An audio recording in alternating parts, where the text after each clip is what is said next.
When she said, "Well, I deserve half of it," I thought she was joking. But the way her voice didn't tremble, the way her eyes didn't flinch, told me otherwise. I still remember that morning. My kitchen smelled like burnt coffee and rain, the window fog from the steam, and across the table, Nina sat with her elbows on the counter, tapping her freshly manicured nails against my laptop.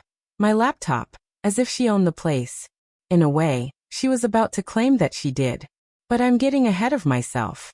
Back then, I was just a woman trying to build something small out of nothing, freelancing from my little apartment, designing websites for local shops, hustling between client calls and grocery runs. My life was simple. Lonely, yes, but peaceful. Until Nina moved in. Nina and I had met 2 years earlier at a digital marketing agency.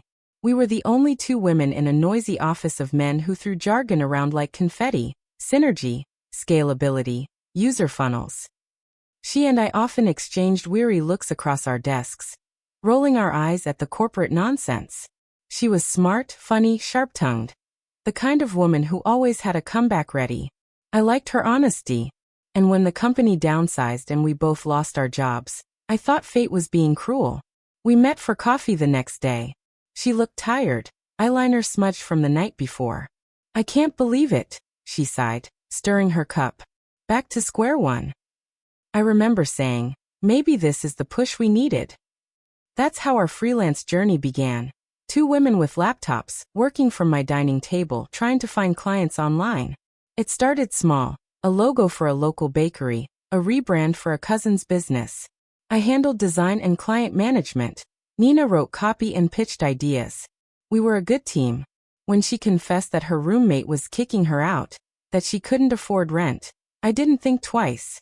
"Just stay with me," I said, "until you get back on your feet." She hugged me so tight I could feel her relief through her trembling shoulders. That first night, she brought only 2 suitcases and a tote bag full of notebooks. She was quiet, almost shy, and kept saying, "I'll help with groceries, I promise." I didn't know it then, but that night, when I handed her a spare key, I also handed her the first piece of my business, my peace, my trust. For a few months, everything felt right. We worked side by side, sometimes until 2 a.m., music playing softly in the background, empty coffee mugs scattered around us. There was laughter in the house again, something I hadn't realized I missed. We started calling ourselves the Pixel Sisters. It was a joke at first, but clients loved it. Slowly, our little freelance hustle became something bigger. I made a website, she managed social media. We got our first big client, a local real estate agency. One night, as we clinked our glasses of cheap wine, Nina said, "You know, we could really grow this, Mads. Like, make it official." I smiled. "Maybe someday. But for now, let's just keep delivering good work." That night she laughed and said, "You're too humble for your own good." I didn't realize what she really meant. It started with little things. Like how she began taking client calls without looping me in. Or how she'd mention our business on her personal Instagram, posting screenshots of my designs, captioned, "So proud of my brand growing." At first I brushed it off. Maybe she was just excited.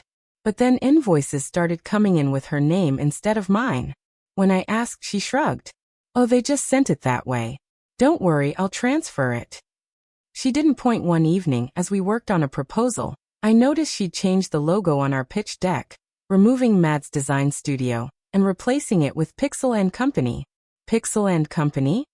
I asked, trying to sound casual. She didn't look up. "It's cleaner. More professional." "But it's not our name." She sighed, as if I were being dramatic. "It's just a rebrand. Don't you trust me?" The question hit hard. Not because of what she said, but how she said it. Smooth, dismissive, like she knew she'd cornered me. Over the next few weeks, things grew tense. Our conversations turned short, clipped. She started sleeping later, working in her room instead of at the table. I caught her once, whispering on a call in the hallway. When I asked who it was, she smiled too quickly. "Just a friend." But a few days later, a client I'd been nurturing for months emailed me. "Hey Mads, I think we'll be moving forward with Nina's proposal instead. She reached out first. Thanks for all your help." My stomach dropped. When I confronted her, she said, "I didn't think you'd mind. It was my lead." "It wasn't," I said softly. "You got it from my client list." Her lips curved into something that wasn't quite a smile. "Maybe. But we're partners, aren't we? What's yours is mine." I remember the silence that followed, the sound of the fridge humming, the faint buzz of rain against the window. My hand trembled as I set down my mug. "Are we partners, Nina?" I asked quietly. She looked me straight in the eye and said, "We should be." And in that moment, I realized she wasn't asking. That night, I couldn't sleep. I lay awake staring at the ceiling, my thoughts spinning. All I'd done, all the clients, the invoices, the hours had been under my name, my license, my savings. I had built it. But she was already rewriting the story in her head. And I could see it. I wanted to believe it was a misunderstanding. That she was just ambitious, not malicious. That friendship meant something. But deep down, I already knew what was coming. I just didn't know how far she'd go to take it. When Nina finally moved out, she didn't take much, just her suitcases and that tote full of notebooks. But the silence she left behind filled every corner of my apartment. For days, I walked past the empty space where her desk used to be and felt a strange mix of anger and relief. My home felt bigger, but my heart smaller. She didn't just take clients. She took my trust. After the confrontation, after she shouted that everything we built was half hers, I spent weeks sorting through invoices, emails, and contracts, trying to untangle what was mine and what she'd touched. I contacted every client, explained the situation as calmly as I could. Some were kind, understanding. Others quietly drifted away, following her instead. She'd already rebranded herself online.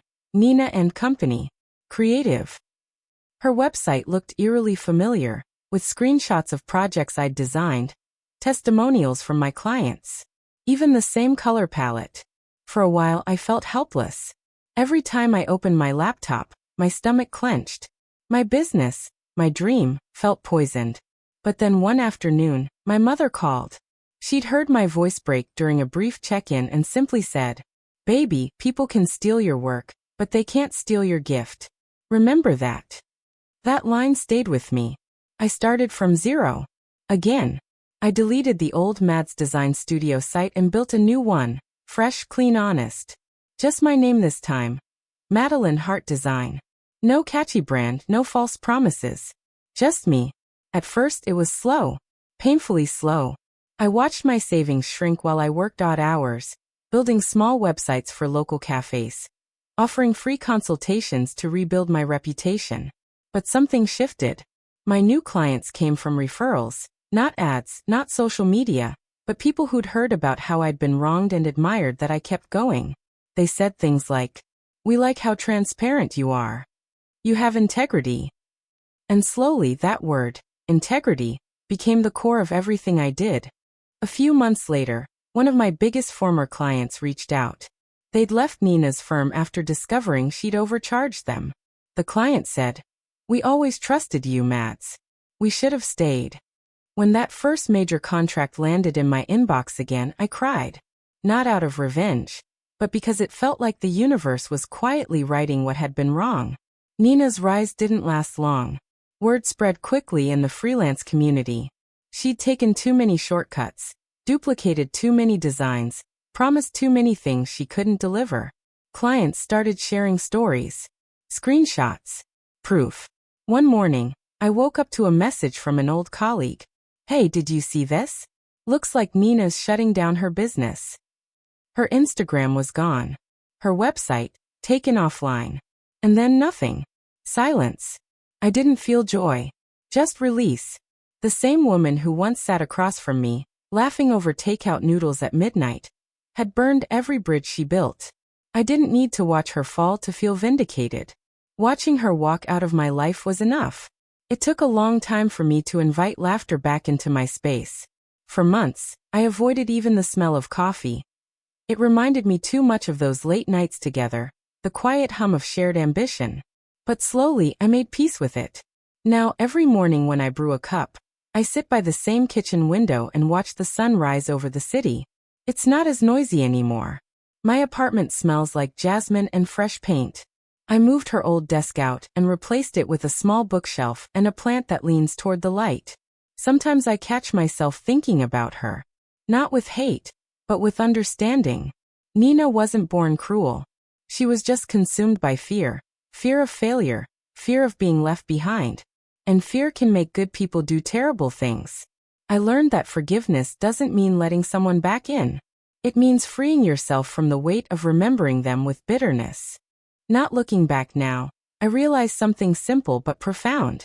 Everyone who claps for your success wants to see you win. Sometimes they want to stand next to you when you do, just close enough to claim a piece of the light. But here's what they forget. The light doesn't come from the applause. It comes from the hours you spend in the dark, building, learning, trying again. I built that light myself.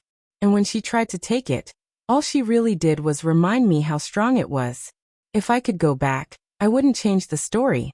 Because losing what I had with her taught me how to protect what I've built since. Today my business is steady. Small but honest. I've hired 2 part-time designers. Both women, both kind, both with that same hunger I once had. I mentor them, not just in design but in boundaries. The first thing I tell them is this. Partnership is about shared work, not shared ownership. Protect your name. Protect your peace. Every time I repeat that, I feel a quiet strength rise in me. The kind that doesn't come from revenge, but from clarity. Because in the end, I didn't just rebuild my business.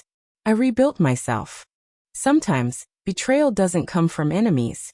It comes from the people we once called family. The ones who knew our routines, our weaknesses, our dreams. And when they take something from us, it feels personal. Because it is.